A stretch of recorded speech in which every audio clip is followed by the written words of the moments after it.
अल्लाहु अकबर। अल्लाह ताला फरमाएगा मेरे पास तेरा कोई चाय नहीं पहुंची, अल्लाह फरमाएगा उठाओ इसको जहन्नम में फेंक दो।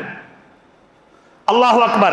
अल्लाह ताला उस बंदे को बुलाएगा जो अल्लाह के लिए इबादत करता है, अल्लाह के लिए रोजे रखता है, अल्लाह के लिए सजदे करता है, अल्लाह की रिजा मकसूद होती है, अल्लाह राजी हो जाए, अल्लाह का फर्ज हम अदा कर ले। हम तो टकरे मारने के लिए आते, जितना देर से हम आते हैं उतना जल्दी जाते हैं।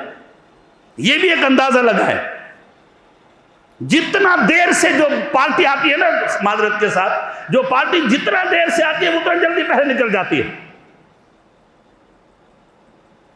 किसी ने कहा था कि अल मोमिनो फिल मस्जिदे कस्समके फिल मा, फरमाया मोमिन जब मस्जिद में पहुंचता है वो ऐसे होता है जैसे मछली पानी में पहुंच जाए।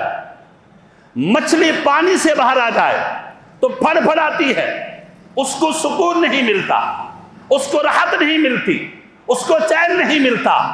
मोमिन मस्जिद से बाहर निकल जाए तो बेसुकून हो जाता है, बेकरार हो जाता है।